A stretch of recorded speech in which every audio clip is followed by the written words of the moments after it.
Hello, welcome back, guys. Hello. Hello. I hope you can hear us. I can't hear myself, but I can't hear myself you can hear either. me. But Right, so we're going to call Marcus. I've just dialed the number. This is very exciting. super excited. I don't know that much about unidentified flying objects. Do you? No, I don't actually. Hello, Hello, Marcus. Hello there. Hi there. How are you doing? My name's Aggie. I'm Maya. I'm with Maya, my co-host right now. Okay. How's it going? I'm good, thank you. I'm good. Yourself? Yeah, I'm good, mate. Good, thank you. Just, happy Valentine's Day and all. No, thank you very much. Thank you. Likewise. So, can you just tell our listeners a little bit about yourself first? Yeah, sure. I'm a freelance writer. I'm editor-in-chief of UFO Insight, which is obviously our youth founders. Yeah. I also run MeTimeForTheMind.com, which is my own website. Nice. And we've been writing about UFOs for several years now. Not just UFOs. You tend to find when you research anything like this, you drift into other areas such as conspiracy, paranormal, and all manner of things. But I'm just a freelance writer who's got a bit of an eclectic mind, really. Amazing. Yeah, because I saw, when I was looking at the website, it's got like a massive wealth of like knowledge on it that goes like back to like the beginning of like throughout the 20th century. It's got kind of reports on sightings, like it's got a lot there that you can go through. It's a great website if you want to know anything about UFOs. It's very really comprehensive. good. Yeah, thank you. I appreciate it. Yeah, it's really good. So I guess my first question really would be like, firstly, how did you get into writing about it in the first place? Since we're young, I've always had an interest in space and sci-fi and things like that, and I've always had a love of writing. So, excuse me, it's just like a progression, really, and sort of always wanted to write, and I suppose you write about what you know about and what you're passionate about, and so it's not like I had one great event which made me think, I must do this. It's just a progression, really, and hopefully I'll be doing it for some time to come. So there's plenty to go at, like you said, and we've not really scratched the surface yet. And so it started off in like a sort of more kind of sci-fi, just general, just interested in like. Almost, as a kid, initially, as you get older and you start to, read more grown-up books, if you like, for want of a better phrase, you start getting interested in space and not so much science fiction, but science facts, and then the possibilities of science. And, I like the grey areas as well. Like, I like a lot of the fringe sciences, though, a lot of it's all speculation. Yeah. But, we don't get anywhere without speculating. So, I love those little grey areas. That's what this show is about kind of understanding views that are on the fringe a little bit and kind of don't get represented as much as the people that hold them would like, I suppose. It's great to have you on. Thank you. So can you just tell us a little bit, kind of, could you just give us kind of like a lowdown on UFOs, aliens, and kind of like the general knowledge about that you have? I mean, obviously you have a lot, so you're obviously going to have to miss stuff out. But, we don't know anything. So, if you were trying to convince us about the existence of UFOs, what would you say to us? Okay, well, I mean, like you say, there's plenty that'll have to be left out. You could write volumes and volumes of books. Of course. First of all, when you think of UFOs, most people automatically think of aliens. Do you believe in UFOs, for example? But, a UFO is just an unidentified flying object, so they are real. In that sense. Yeah. Now, what they might be, There's lots of different avenues you can go down. The main ones, as you say, is that they're extraterrestrials visiting Earth for any manner of reasons. There could be secret military projects that, obviously, they're kept from the public for obvious reasons. Yeah. So it could be any of them. It could be something. I was speaking on a podcast a couple of weeks ago about such things as ghost planes and things of that nature, just like a manifestation of energy. It could be an object that was flying around thousands of years ago on Earth that isn't really there. It's just there for a brief second, like a ghost would be. So it could be anything. But there's so many reports all around the globe, which have been coming in for decades upon decades upon decades. That there's got to be something to it, and I think that's what keeps researchers such as myself and people who've just got an interest in it keep wanting to pick away at it and find out what exactly does lie underneath it all. Yeah. So, I mean, what would you say? I know, obviously, you say the assumption that comes to most people's minds when they think about UFOs is aliens. What's your kind of opinion on that, or kind of alien interaction with Earth, or any of those kind of things? Well, I'd be a fool to sit here and say, it's aliens and that's what, we don't know. But, I mean, what I would say is there's plenty of high-ranking officials, like that who've been in government circles that have gone on the record, probably against their own self-interest, to say that, there is something to this. We are being visited. So it does make you wonder, is there some credence to it? Personally,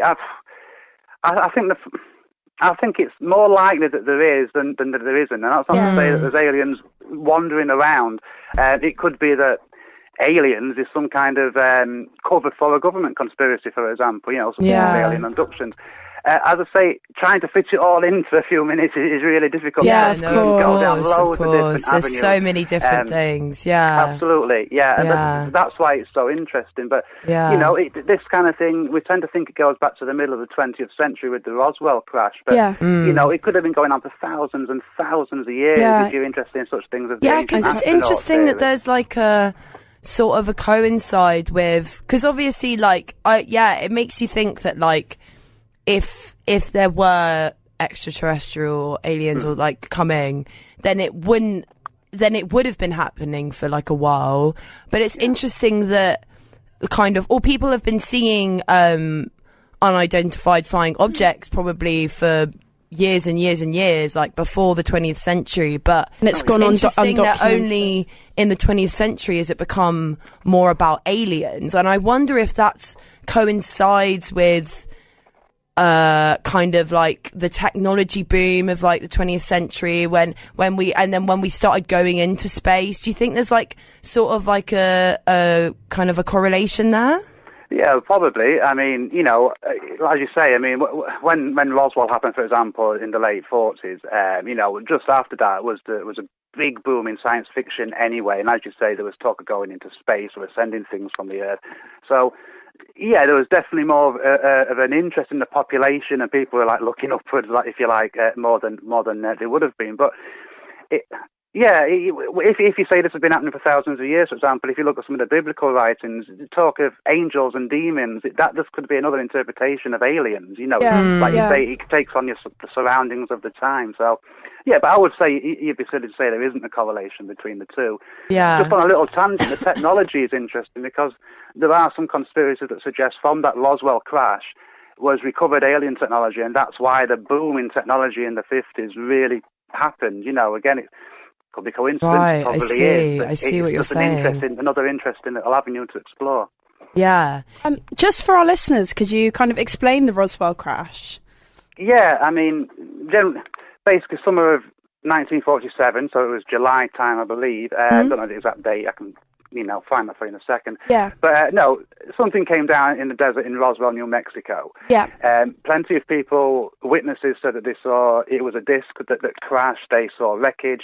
The military even released a statement to say that they had a flying saucer in their possession. Mm-hmm. Within a day, they completely, did a U-turn on that and said it was nothing but a weather balloon. And basically that has raged and raged and raged since what it actually was. Yeah. Going back to what you used to know about correlations with, things happening at the time, the Roswell crash after that, it didn't actually become popular among the populace, if you like, until around about the late 70s when people were talking about aliens and alien abductions. And then it kind of, people started really digging back into the Roswell incident. But that is really what started the question of UFOs and aliens, certainly in our modern era. It would be that incident. Yeah. I'm just looking at as well the recent, because you were talking to me about the recent UFO sightings in Manchester. Could you tell us a little bit about that? Because just because it's local, I suppose, to us. Yeah, sure. I mean, there's been. I think, as I said in the article, you wouldn't think of Manchester and think, UFOs. Yeah. It's not the first thing that necessarily comes to mind. But it is a relative hotspot for sightings. I mean, if anyone wants to go on UFO Insight and just type Manchester into the search engine, on that article, you'll see several pictures, some of which I think are really quite convincing. Yeah. And it's just cases of people being in the back gardens, looking up, and obviously everybody's got a camera now on the phone, so you get that out, and maybe that's why there is an increase in sightings. 10, even 15, 20 years ago, you wouldn't necessarily have a camera in your pocket. In fact, you probably didn't. No, I'm sure, technology's kind of facilitated that exposure. Yeah, definitely. I mean, the only reason I would suggest that if there is a hotspot around Manchester, apart from the obvious with the airport being there, is it borders around the Peak District, and that really is a hotspot for UFO sightings. Oh, really? So it could be just tied into that, but certainly a lot more recently. Why do you think the Peak District is a hotspot? Like, is that just? Do you think there's like specific? Do you think there's kind of specific kind of areas that they're more attracted to, or like, would you say it's pretty random? Oh God. Again, it depends on your perspective and your viewpoint. Yeah. I mean, the conspiracy, if you like, around the Peak District is, I don't necessarily know why there's more sightings there, but there just is. Whether that's because it's open space or not, I don't know. But some of the conspiracies suggest, and this is really outlandish, so you've got to take them with a huge dollop of salt, but there's alien bases there in the woodland, and that's why you see so many UFOs there.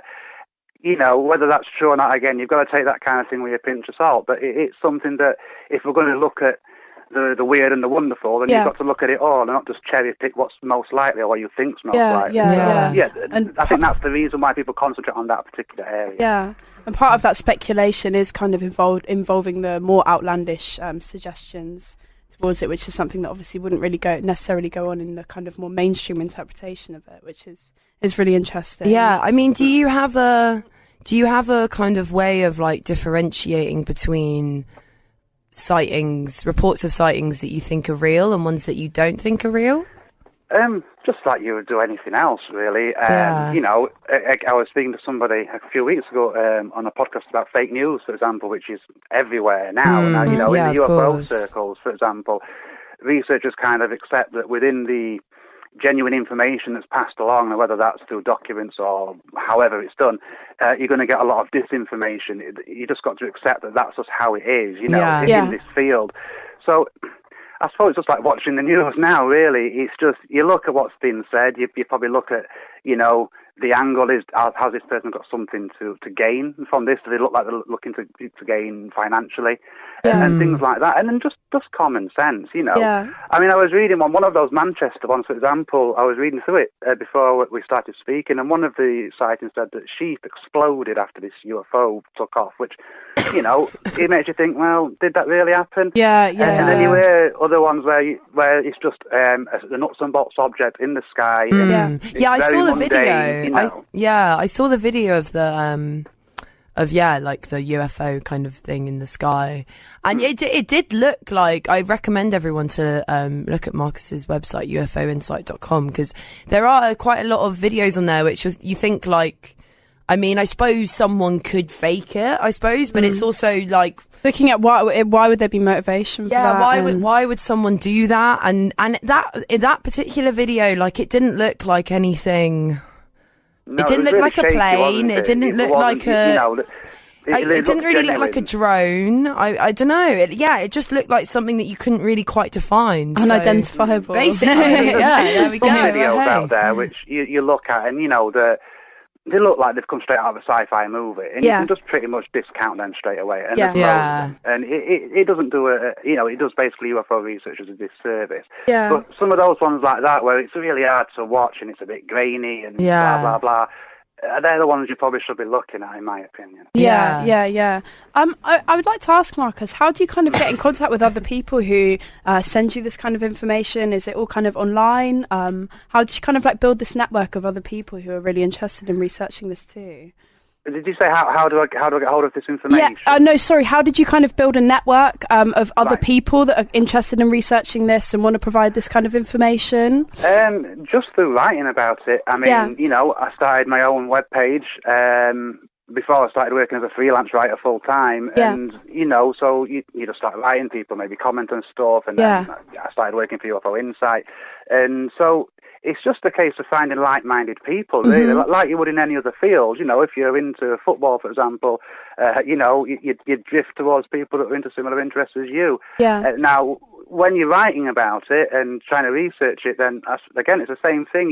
You drift towards people that are doing a similar thing to you. You share information because it's not a competitive thing. Yeah. At the end of the day, there's too much for any one researcher to find out. It's going to take all of us doing it together and critiquing each other's work. And, it's like a loose team effort, if you like. Yes. You just find people. What's your opinion on why it's not part of mainstream culture to think that they could definitely exist? I think it's just because, if I was to come out and say to you, I know aliens are real, blah, blah, blah, then people are just going to switch off, and that's that's half indoctrination. Yeah. We've always been told talk of aliens is just ridiculous, it's nonsense, it's for the movies. Whereas scientifically speaking, statistically, it's impossible for them not to exist, for some kind of life form not to exist in the universe. Yeah. But I think it's really just a case of it's seen as quirky and flaky and silly, and until that perception changes, I don't think it'll really be covered in the mainstream. And who knows? It could be a case that intelligent life really doesn't exist out there. I personally think the chances are that it does in some form, but we might not be right. It could really be alone, which is an equally scary prospect. Just because before you said for obvious reasons the government doesn't really investigate or talk about it. Like, what are those obvious reasons? Like for you personally? Because it's really any sightings with UFO. Well, again, if you believe the statements that they will put out, any sightings to do with UFOs are really tied to security measures. National security, which they can hide lots and lots of stuff behind. If let's say that aliens are real and they are visiting the planet, it could be just that the world governments, have no idea of how to deal with it. And that's a hell of an admission to come out and say. Yeah. And that could also be used against individual countries. For example, in the Cold War, if all of a sudden the American people were scared of UFOs and didn't know what to do, all you have to do is send a little drone over and you cause panic in the population. So there's lots of genuine reasons why they would be tight-lipped. There's a lot of room for hysteria some of the conspiracy reasons that are out there, we don't know. You just got to keep digging and come your way, Yeah. No, because it's interesting because I remember watching a documentary on Netflix. I can't remember what it's called now for the life of me, but it was... Not Unacknowledged, was it? The recent one? Or... No, it wasn't. It wasn't recent. It was, I think I watched it a year or two ago. Okay. But what it did talk about was what struck me about it was how actually Obama, when he was in office, requested to for information about UFOs and things like that. Yeah. And he was denied it by the government because like they had, I think they had like a specific kind of sort of like group of people that were investigating it in the American government for a bit. Committee? Yeah, they did. Back in the 60s, like the Project Blue Book files, and that was like the only real official investigation. Okay. Sorry, I interrupted you. Because I just found that really interesting that actually, like, the President of the United States of America wanted to find out about what they had on UFOs, and he was actually denied access to it, which shows that... I mean, it's a very logical question, isn't it? I think I would definitely not kind of deny the existence of some form of life outside of Earth, whether that's made contact with Earth or not, but it's kind of very valid question for anyone to be asking about. I just find it amazing that actually we think that the president has power, but basically they don't. Like, there's so many things that go on with the...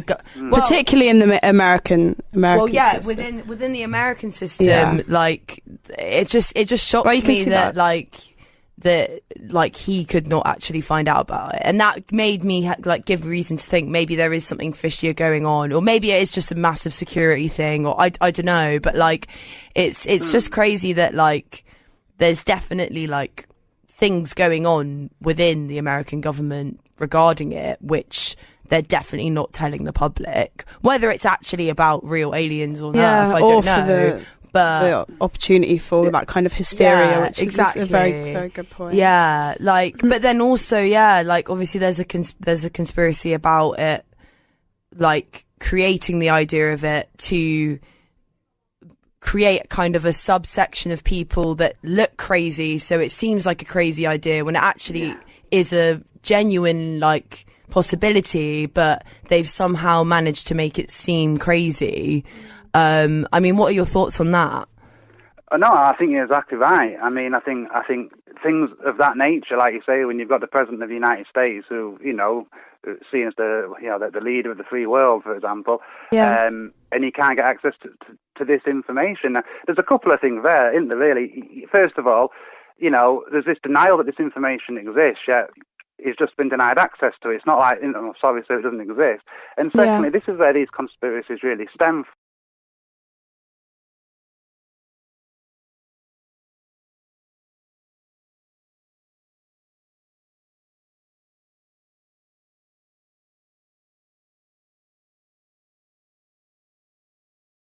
And all those there's all sorts of proven real. Conspiracies. And so I think the fact that, like you say, what it does show is that these conspiracies are a shadow government, if you like, that run behind the different presidents. They're more likely to be true than not. And I think that's what it highlights. I think you're absolutely right, and I think it makes it, like anything, it just makes you wonder. You know, if somebody's saying, "Well, no, we're not going to show you this," you want to see it more. And so I agree with you completely on that. Yeah, totally. Yeah, I mean, have you ever seen? I'm guessing you've never actually seen a UFO or anything of the sort. Nothing dramatic. I've seen.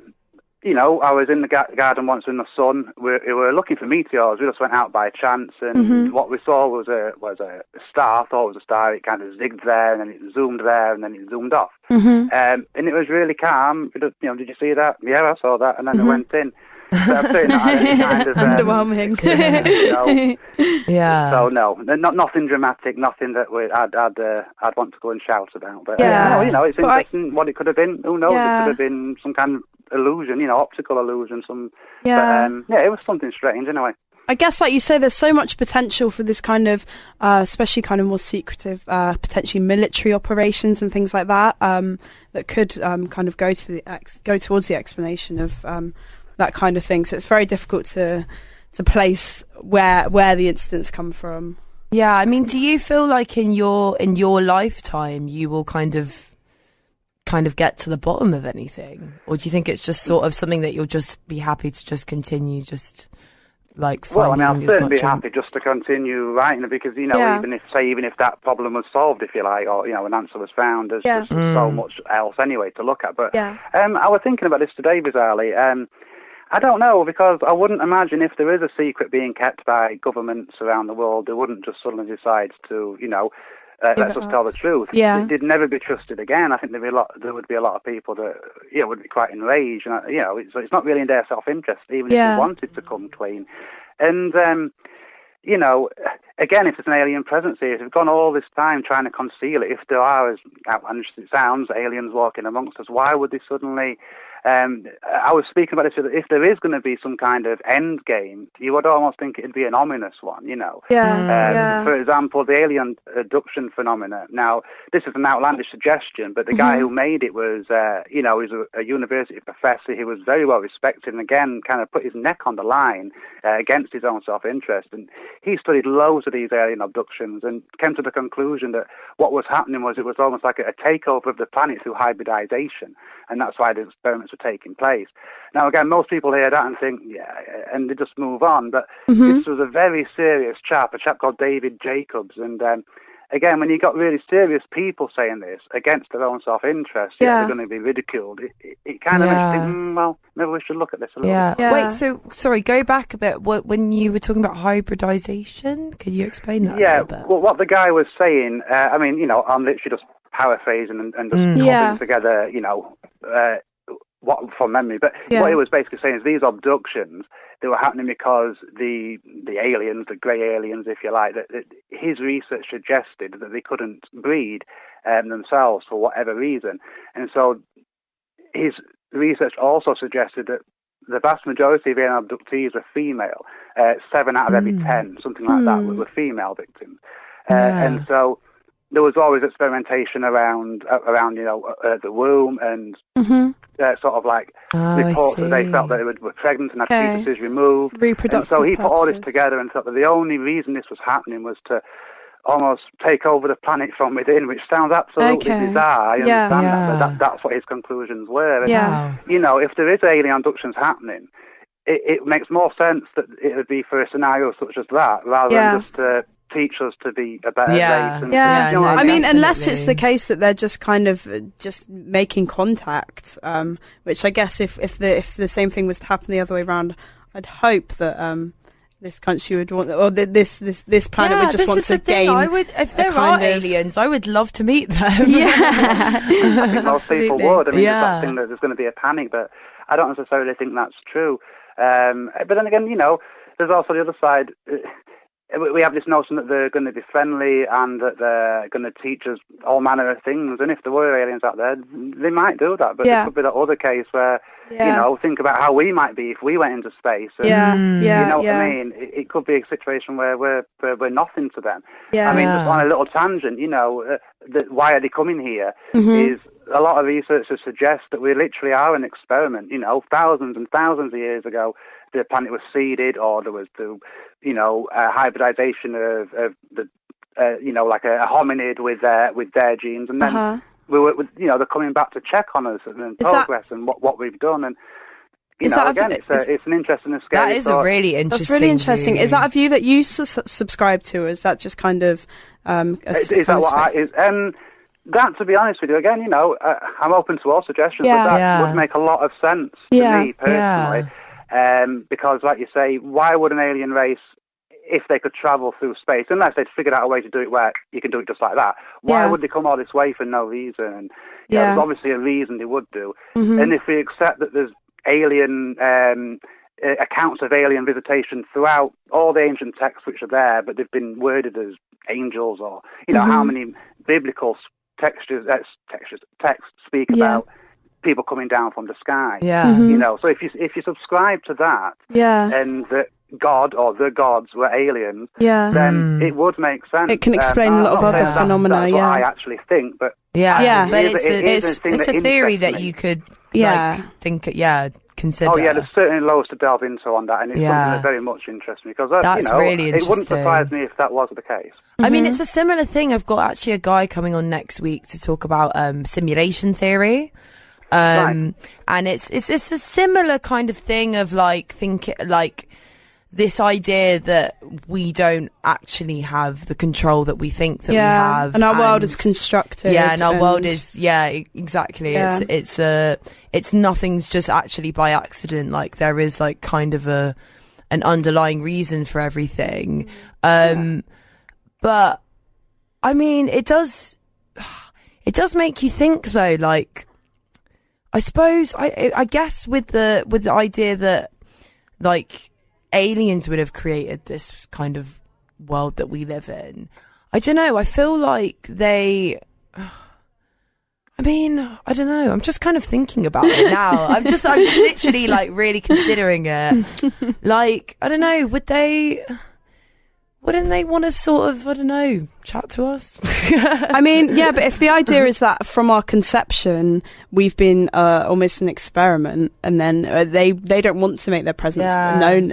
Yeah, it's true. I just wonder why they would. Because I suppose, like, we as humans, I suppose maybe if we had the capability to create a world as an experiment, we probably would. I'm sure we would. Absolutely. I'm sure there's a lot of people would love that power. That if there were aliens that were superhuman and whatever, then maybe they would. But for me, I think the simulation theory, if you're going to subscribe to something like that, makes a little bit more sense, because I feel like the computerized element makes sense in terms of technology for me, whereas like creating like an actual material world that they come and visit seems a little bit too far-fetched for me, I think. I don't know.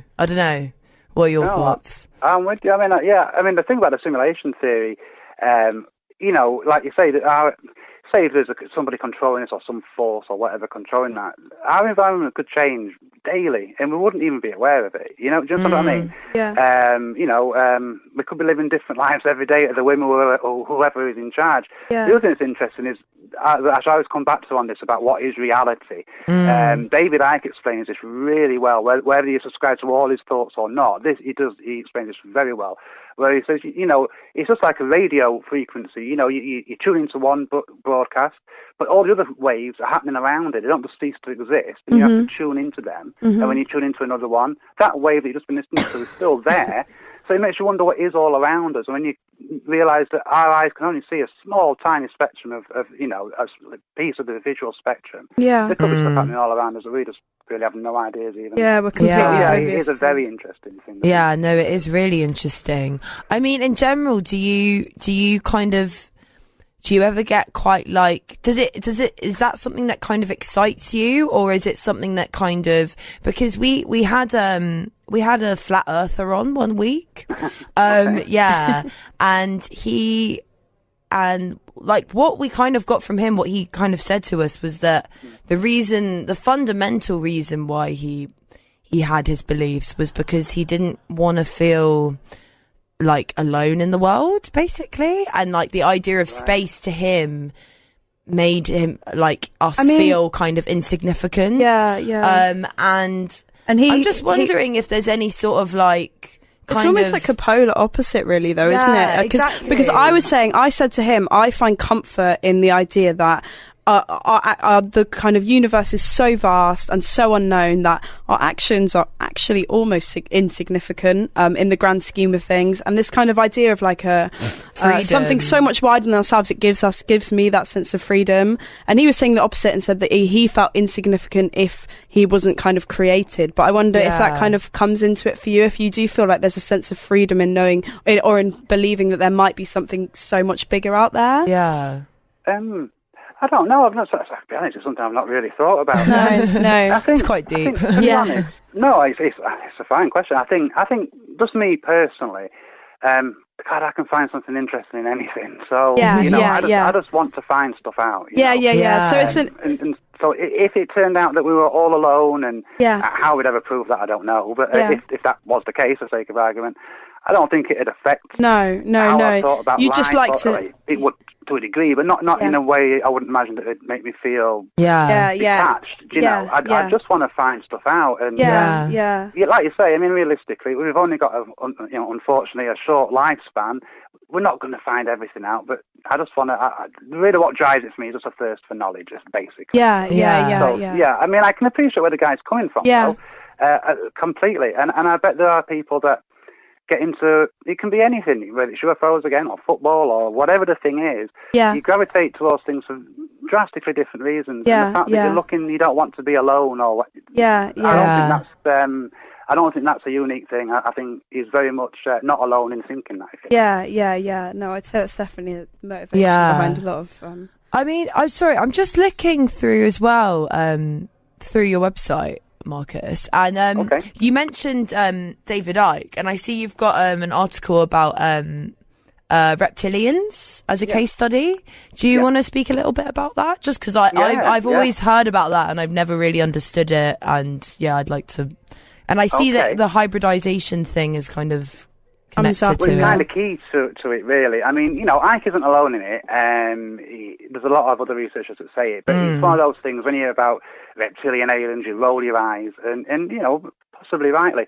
The crux of the theory is, and again it ties into the ancient astronaut theory to a degree, is that thousands and thousands and thousands of years ago, a race of aliens came to Earth. Now, there's lots of reading on this as to why the reptilians and blah, blah, blah.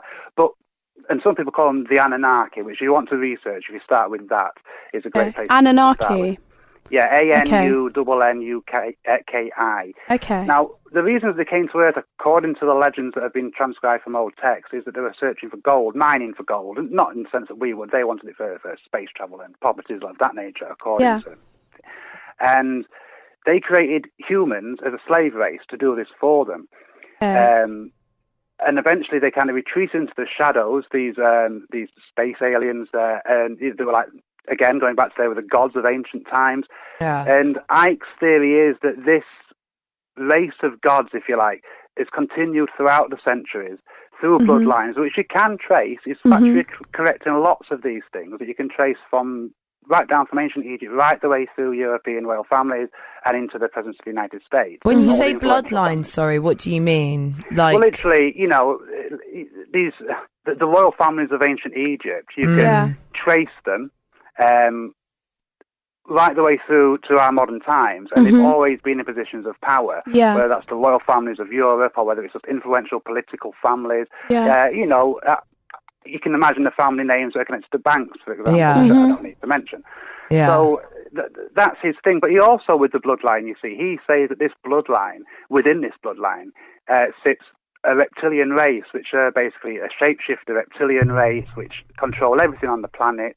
And, you know, and this does this today, and that's why the bloodline is so important, because they need to keep their reptilian DNA thick, if you like.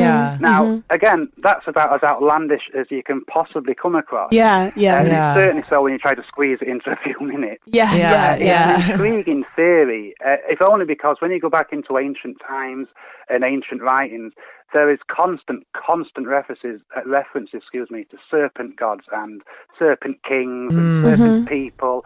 Adam and Eve and the serpent. There's a constant reference to snakes and reptiles and serpents and things like that.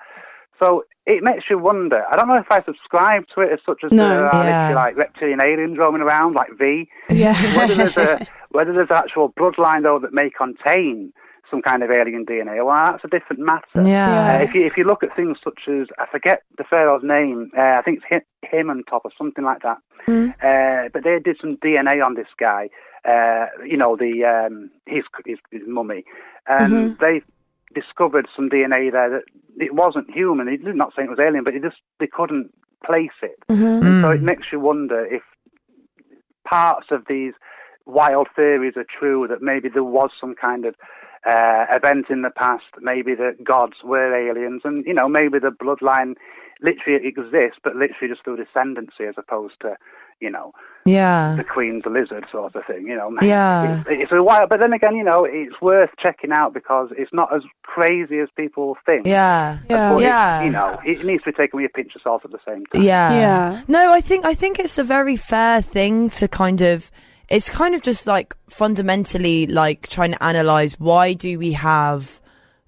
is religion and gods such a common theme throughout every single culture throughout history. Also, and I think it's understandable to try and figure out why that is. And also trying to understand that it's such a disparity in kind of power and wealth. And exactly. Those are some people's interpretations as an answer to that kind of question. Yeah, definitely. Sorry, just because we're running a little bit out of time, I just want to go back to the abductions, just because I find that really fascinating. Can you tell us about any like specific cases of abductions that have happened even recently or in the past, or? One I was speaking about recently, and it kind of ties into a lot of the ancient alien theories, so we may as well go through that quickly. Is of a woman called Sharon from Yorkshire. Sharon wasn't a real name. It was a pseudonym. Now, what's interesting about this as well, she was listening to a broadcast with the UFO research. She was describing alien abductions and the symptoms of them. Now, she noticed that, you know, I'm experiencing a lot of these sort of symptoms. Electrical faults go in, and things, electrical goods go in, strange noises, stuff they'd actually associate with paranormal activity. Basically, she got in touch with the UFO researcher. They hypnotically regressed her, and they found out that she'd been being abducted by aliens since she was a young girl. It had been happening regularly. Several occasions, you know, she'd be taken from a bed or from a back garden. Some of the information she revealed was truly fascinating, and just one of them was that, it sounds bizarre this, but... Don't worry, go for it. This is what we're all about. No, we're fine. she said that she was told that such things as the pyramids on Earth were placed there by aliens, by ancestors or their ancestors when they controlled the Earth. Yeah. And that we needed to understand the power of the pyramids. Now, this is interesting in one sense because the pyramids, no matter what people say, I mean, they're not tombs. Do you know what I mean? We don't know what they were for. Yeah. We don't even know really how old they were. Yeah. People say 3,000 BC. It's likely to be a lot older than that. Yeah. So the fact that she's, not looking to gain anything. I mean, after these sessions, she wrapped it up and said, I'm done. I don't want to pursue this anymore. So you've got to kind of think, oh, that's interesting. And the guy who was Timothy Good, I believe, Tony Dodd, excuse me, who wrote about this, and he was one of the most respected UFO researchers of his time. Yeah. He's passed away now. But so I just find accounts like that, which are so crazy, but at the same time tie into a lot of the speculation about such things as were aliens around thousands of years ago, did they build the pyramid. I just find it really, really interesting. No, it is really, really interesting. Yeah. And it's also, it's just that kind of constant, like, because however crazy something sounds, like, you still just want to understand, like, why would someone make that up? Yeah. Like, I mean, I guess that's the motivation. And, like, that's if you can't find a motivation, then you kind of just feel like you should believe them, I suppose. Yeah, like, I mean, obviously with discretion, but I guess it was kind of our motivation for wanting to do this show is to get people with kind of more different beliefs and kind of understand the motivations behind that. And that's not always necessarily kind of malicious motivations, just kind of understand just a general motivation. Yeah, exactly. Yeah. Yeah, I think, like you say, I mean, sometimes if someone can be absolutely genuine and passionate, and in their own mind they have seen something, like you say, now what it might be, that's not the matter. Yeah. But I think people though that are not genuine. Yeah. I think you can, because there's always a reason. Either they want fame, notoriety, or money. And you can normally sense that. I don't mean, not that I go around meeting people and make these claims, but you can sense that through the media. How they put themselves across. Most people who are genuine really, I would suggest, don't shout about it that much. They'll speak to the relevant people who can maybe find an answer. And as part of that, you're obviously going to get your name dragged into the papers.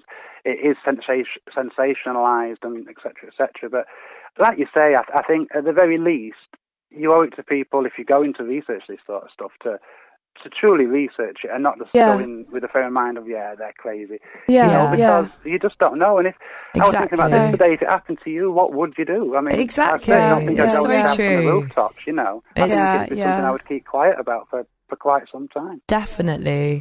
Well, I think we might have to finish up now, Marcus, but thank you so much. That was so interesting. It's been brilliant. Thank you. No I will save the recording of the interview and I'll post it and I can send it to you. Please do. And just thank you so much. That was fascinating. Thank you. It's been really interesting. Thank you for inviting me. I appreciate it. No worries. I hope we can have you back on at some point soon. Just let me know. I'm more than happy to do it. Just let me know. And, amazing. It's definite. Brilliant. Thank you, Marcus. So much. Bye, Marcus. Bye. You take care. And Bye-bye. Bye-bye. Well, thanks, guys. That's the end of the show where we've got someone knocking on the door who wants to come in now. So I guess we have to finish. But I kind of didn't want to end that. That was really good. And big ups to Marcus for providing big up Marcus. All the if only we had some of the other Marcus. That one. No, not that one. Oh, that Marcus. Yeah. Oh, R.I.P. Sorry, it's funny. Right, so we're going to end the show with a classic by Bowie, just because, why not? I hope you guys have enjoyed the show. As I said to Marcus, I will put the recording up if you want to listen back. And if you have any comments or criticisms or any kind of reaction to it, let us know and we can talk about it in the next show. All right. Thanks, guys. Thanks. Bye.